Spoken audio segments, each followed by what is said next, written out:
Welcome, guys. This is MTG Reviews, but this is not MTG. I am still finding a name for myself. I'll find one, a stage name. But today we have a Land Rover Defender. The first question that we have for today is, how does it look? And if you ask me, as an intern reviewer, I think it looks nice. The box shape is bold.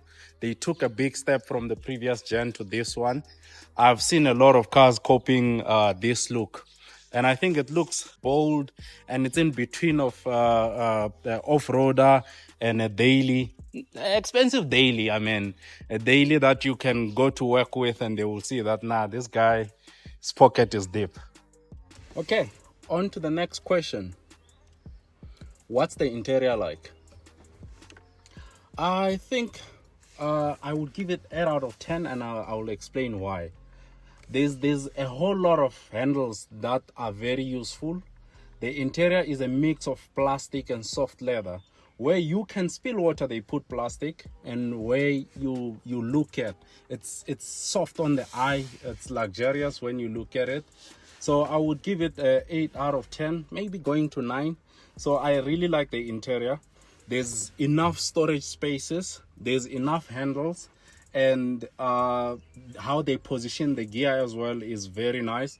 I would say they copied one of the fastest cars in South Africa, a Toyota Quantum.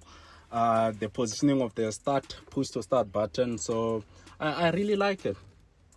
Now let's talk about the infotainment system in detail, right? So as you see right here, we do have Apple CarPlay and Android Auto, in which what matters for most people. However, this is how the infotainment looks like, and it really looks good, man. The graphics are one of the best, if not, for me at least. The widget style is really nice, and you have the app layout as well, which shows you a couple of things. Everything is simplified, as you can see, with the UI as well. It's quite simplified, quite minimalistic. So there's a couple of things that you can do. So this car can really go off-road, right? So you can see here with slope assist. I have to read this, so that's why it's still loading here, but I can press. Okay, so this car does have diff lock. I haven't figured out a way to engage the diff lock, but it does have. So when I press, it doesn't. So it's supposed to lock. So it have a center looking diff and a rear looking diff. And continuing, after the diff lock, it has weight sensing, so it lets you know where the water is when you're wading. So wading is doing, it's not necessarily, well, it's off-roading, and say you're crossing maybe a pond or something, it's going to show you the safe level of the car, right? And then the TR information, I think it's just the trip information, is it? No, it's not. Okay, now I'm not really too sure about that. So yeah, it does have a couple of things. Now let's go back to apps, right? So navigation is the navigation maps of the car, which it actually can show there as well, but now it's showing maps from Waze, which is actually quite cool. Let me just clear that. And this is a trip summary. And then to configure this one on that side, you use this side of buttons, right? So you press if you wanted to show you different things, and then you go down like this, and then you select, and then you can change the dials here if you want it to be a 1 dial or 2 dial. 2 dial is this one. You press, it's going to show you the speedo and then the revs. So this is a diesel car, by the way. So as you can see, the revs only go up to 5 or 4 point something, right? And then you click on it again if you want to change display layout. You can just show the map, full-blown map, just like how Audis do it actually. So I'm not sure why it's showing either. Let me just start the car, because the car is just on, and it's just opening the shade. Okay, continuing, you can configure a lot actually on this side, and then trip selection, and this button change according to what you've selected. Let me just go back. As you can see now, they changed to next song and previous song.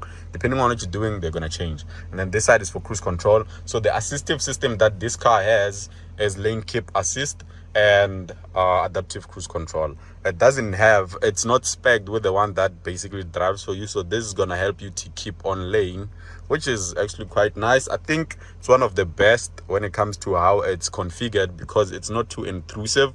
It does it when it really sees that the car is out of lane. And then yeah, this is the gear shift. Saw it.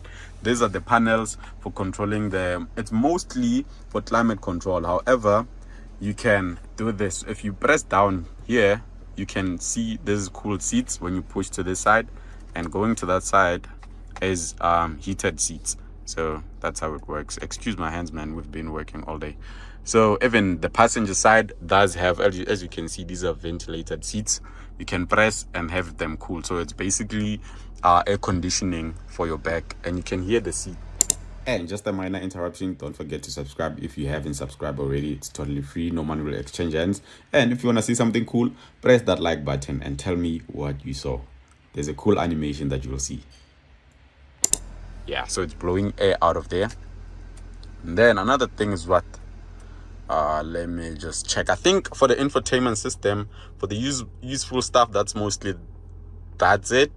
The other thing is just basically self-explanatory. Vehicle dimensions, low traction launch. So this one is for off-roading, or when you are doing mud and ruts, I think, or doing driving on snow. So it's to, you see, say there's a snow, right? So the car is gonna move, instead of moving fast, it's gonna really be slow. It's like low range basically. And then the low range one is this one, is when you want to drive slowly. So if you press low range is when you're driving in the mountains. So it's easy to really manage the car when it's on low range, the speed and all of that. And yeah, mostly it's just about it. If you're towing a trailer, in which you can, it really is a good car to tow a trailer. It doesn't necessarily show that, okay, now I'm towing.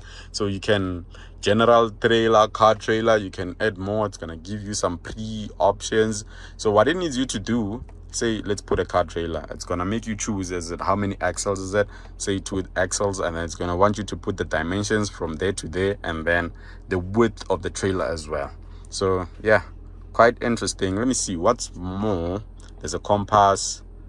Yeah, I think that's mostly about it with the useful stuff. And on the door card, we have a child lock here, which is actually quite cool, that you can just, as you can see, it's activated by just pressing this button. Child lock is on. And one last thing, my phone was full. You can go here. So it's a full 360 system. It shows you everything, the cameras and all of that. It's going to show you the car. It's a 3D view as well, and you can select from which angle do you want to see things as well, right? And the camera quality is actually one of the best that I've ever seen. And there's off-road as well, which is going to show you. So the diff lock does actually work automatically. So it's going to show you the left hand side and the right hand side using the cameras, and it's going to show you where you're going as well. And then there's the suspension part, and there's this mode here. When you click on it, it's going to show you everything that's under the car. So you drive forward to see, actually wait, let me just do it so that you can see. So as you can see now, it's not reading anything, but as soon as I go forward, it's gonna start registering the ground, or at least it should. Maybe when I drive in a straight line. Yeah, as you can see now, I can see at the front what's gonna be on the front of the car, which is actually quite a good off-road feature. Now let's talk about the sound system. The sound system is called Meridian Audio System. It's one of the top end. I think it's a British sound system. This one has about 12 speakers. It's a surround system. So let's hear how it sounds.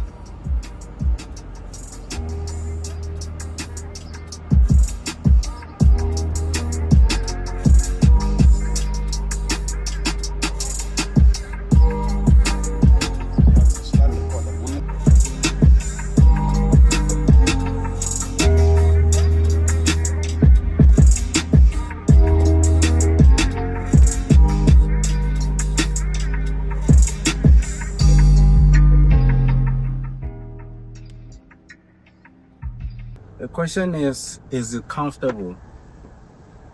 I think it is. I think it's very comfortable. The air suspension helps. I mean, if you want to ride high, you take it high a bit. The seats are very comfortable. There's enough space. I'm quite tall in South Africa. You would say I'm tall. So there's enough comfort here, I think. All right, guys, so we're going to answer 2 questions now, the boot space and practicality of the car. So let's see. The boot space here, it is 743. When you fold the last row, which is the third row, this car is a 7-seater, so you can also fold the second row and you make it 2,277 liters. That's quite decent. It's a bucky if you ask me. And as you can see, when you put this bag, you can still put like 4 more, and that's how much space you have. And then the other thing is, I'm quite tall, so you have people who are vertically disadvantaged. You can just press here and you see that the air suspension is working, and that's a nice thing of it. So I mentioned that the car has air suspension. Then you'll be able to load your things just like that, easy. Now let's get to the performance and driving of this car. So starting with the engine, this is a 6-cylinder. It's an inline 6. It's not a V6. It's a diesel. It produces 183 kilowatts and torque figures are at 570 newton meters, which is actually a lot. Not that it matters, but it has a 0 to 100 time of 8 seconds, and the fuel average consumption, well, the estimate is at 8.3, and you can actually quite get that and even go lower than that, but then it's not necessarily that easy to get those figures without you trying hard to get them. And the driving, man, it really drives well for what it is. It's if you're used to cars that are low sedans, crossovers, or smaller cars, it feels like a big car to maneuver around. But then after a while, you really get used to it. It becomes, yeah, it's all right, it's okay. It's not that nimble. When you take curves, you'll feel the body roll that, yeah, it's there. It's a big car. So yeah, but the handling and the comfort is actually really well. It's really a good car. And if you want to tow, it can tow as well. It can tow up to 3,500 kilograms of brake capacity. So meaning the trailer has to have brakes for it to function as it should.